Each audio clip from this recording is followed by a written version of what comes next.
In today's world, being connected is key. Apps that can access the internet open up a world of possibilities for both users and developers. Imagine your app fetching the latest news, displaying real-time stock prices, or allowing users to share updates on social media.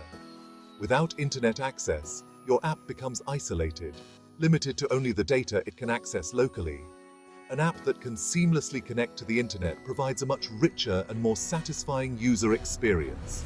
Therefore, incorporating internet connectivity into your Android app is not just a technical feature, but a strategic decision. Before we dive into internet connectivity, let's set up our playground. Launch Android Studio and create a new project. Choose an empty activity project, name it, select a minimum SDK version, and pick either Java or Kotlin. Familiarize yourself with the Android Studio workspace. The mainactivity.kt or mainactivity.java file is where you'll write the code to handle internet connectivity. The AndroidManifest.xml file describes your app's components, permissions, and other configurations. In the next section, we'll learn how to request permission to access the internet. Before our app can connect to the internet, we need to ask the user for permission. Android requires apps to explicitly declare their intent to use certain features, including internet access. To request internet permission, modify the AndroidManifest.xml file. Add the following line within the tag. This line declares that our app needs permission to use the internet. When the user installs the app, they will be informed about this permission request. If they grant permission, our app will be able to access the internet. Only request permissions that your app genuinely needs and explain to the user why you need them. With the internet permission in place, we're one step closer to connecting our app to the vast world of the internet. Now that we have permission to access the internet, it's time to start making network requests. Using a network library like Retrofit can significantly simplify the process and make our code cleaner and more efficient. Retrofit is a type-safe HTTP client for Android and Java developed by Square. It turns your HTTP API into a Java interface, making it easier to make network requests and handle responses. Retrofit handles the complexities of network communication, allowing you to focus on the logic of your app. Some key benefits of using Retrofit include type-safe requests, easy request building, and efficient response handling. To use Retrofit, add it as a dependency in your project and sync your project after adding these dependencies. Retrofit will now be available for use in your project. In the next section, we'll learn how to use Retrofit to make a simple GET request. Section 5. Making the request.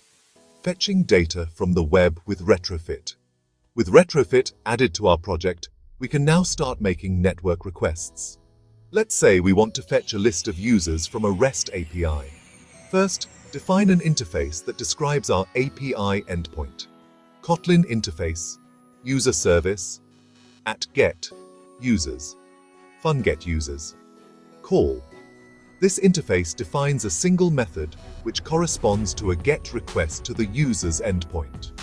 Next, create a Retrofit instance and use it to create an implementation of our interface.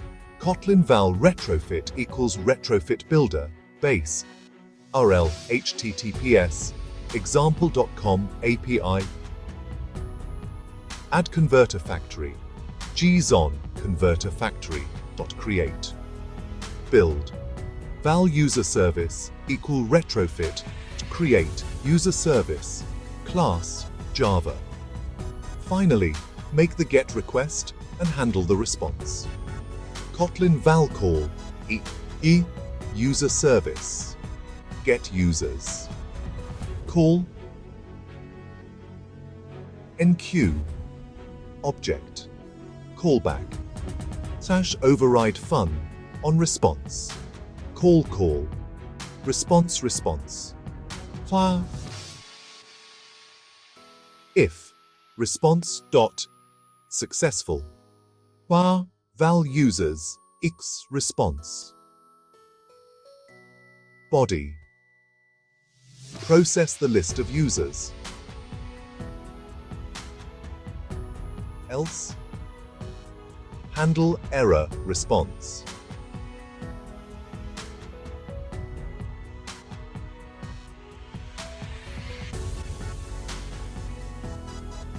Override fun on failure.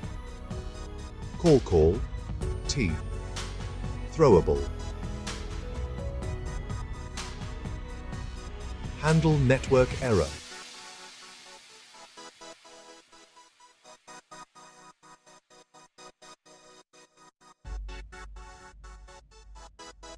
We've successfully made a GET request using Retrofit and fetched a list of users from our API.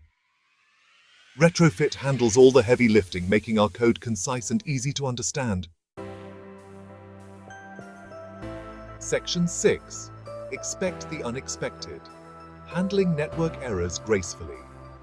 Network errors can and will occur. A robust app should handle these errors gracefully, providing informative feedback to the user and preventing crashes.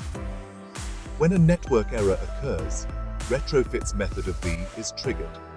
Implement this method to handle these scenarios appropriately. Kotlin override fun on failure.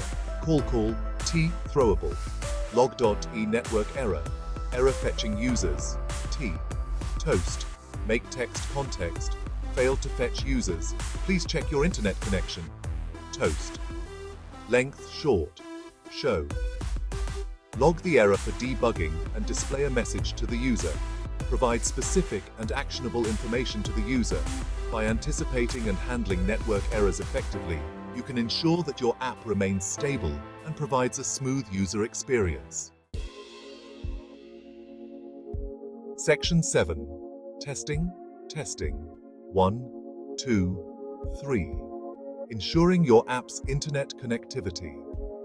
Testing internet-dependent features is crucial to ensure that they work as expected in various network conditions. Run your app on a device or emulator with an active internet connection. Perform actions that trigger network requests and observe the results. Check if the data is fetched and displayed correctly, and if error messages are shown appropriately. Android Studio provides tools like the Android emulator and Logcat to aid in testing and debugging. The Android emulator allows you to simulate different network conditions, such as slow or unreliable connections. Logcat helps you monitor network requests and responses. Using these tools effectively can significantly streamline your testing process. Ensure that your app functions correctly and provides a seamless user experience across various network environments. Section 8. Conclusion. Your app, now connected to a world of possibilities. Congratulations! You've empowered your Android app with internet connectivity. By embracing these concepts and techniques, you've opened up a world of possibilities for your app. You can fetch real-time data, connect with APIs, and enable user interactions on a global scale. Implement these steps in your projects, experiment, and watch your app come alive with the magic of internet connectivity.